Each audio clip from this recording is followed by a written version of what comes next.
Xəbər verdiyimiz kimi Tovuzda Vaz markalı minik avtomobilini idarə etmədən çıxaraq su kanalı aşması nəticəsində sürücü həlak olub. Doğru xəbər Azərbaycan məlumatına görə qəzada vəfat edən sürücü 1996-cı il təvəllüdlü Səid Həziyevin bu yaxınlarda elçiliyi olub.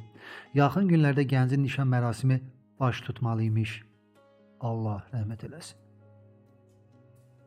Göygöl rayonunda bıçaqlanma hadisəsi baş verib. Hadisə rayonun Üçtəpə kəndində qeydə alınıb. Belə ki, 2003-cü il təvəllüdlü Maşallah Bayramov bıçaq yarası ilə xəstəxanalardan birinə yerləşdirilib.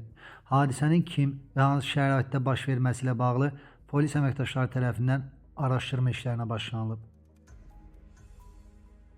Astarada bir nəfər dənizdə batıb. Hadisə Xəzər dənizinin Astara şəhər sahilindəki bulvar ərazisində baş verib. İlkin məlumata görə həmin şəxs Masallı rayonunun Kosagül kənd sakinidir. Axtarışlar davam edir. Hazırda vətəndaş 1990-cı il təvəllüdlü Məmmədov Elman Beybaloğlu'nun batdığı ehtimal edilən istiqamətlərdə axtarış tədbirləri həyata keçirilir. Şamaxıda ağır yol nəqliyyat hadisəsi baş verib. Hadisə Qızmeydan kəndində qeydə alınıb. Belə ki, hərəkətdə olan Niva markalı avtomobil idarə etmədən çıxaraq dərəyə aşıb. Nəticədə 1956-cı il təvəllüdlü Şövkət Aslanova ölüb, sürücü 1951-ci il təvəllüdlü Mətləb Aslanov isə ağır vəziyyətdə xəstəxanaya çatdırılıb, faktla bağlı araşdırma aparılır. Azərtacın məlumatına görə vəfat edən Aslanovanın həyat yoldaşı 51-ci il təvəllüdlü Mətləb Aslanov Şamaxı rayon mərkəzi xəstəxanasında vəfat edib.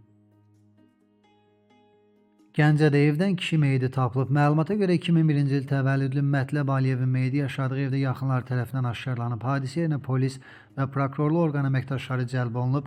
Faktla bağlı Gəncə şəhər baş prokurorluğunda araşdırma işlərinə başlanılıb. Xırdalan şəhərində kişi bıçaqlanaraq öldürülüb. Məlumata görə bıçaqlanma hadisəsi şəhərin Yusif Məmmədəliyev küçəsində qeydə alınıb. Məlumata görə 1995-ci il təvəllüdlü Rasif Rəhmanoğlu Abdullayev mübahisə zamanı bıçaqlanıb. O aldığı xəsarətlərdən hadisə yerində ölüb. Abdullayevə xəsarət yetirməkdə onun həmyerlisi Ceyhun adlı şəxs şübhəli bilinir. Hadisəyə bir müddət əvvəl onlar arasında baş vermiş mübahisənin səbəb olduğu açıqlanıb. Faktla bağlı araşdırma aparılır.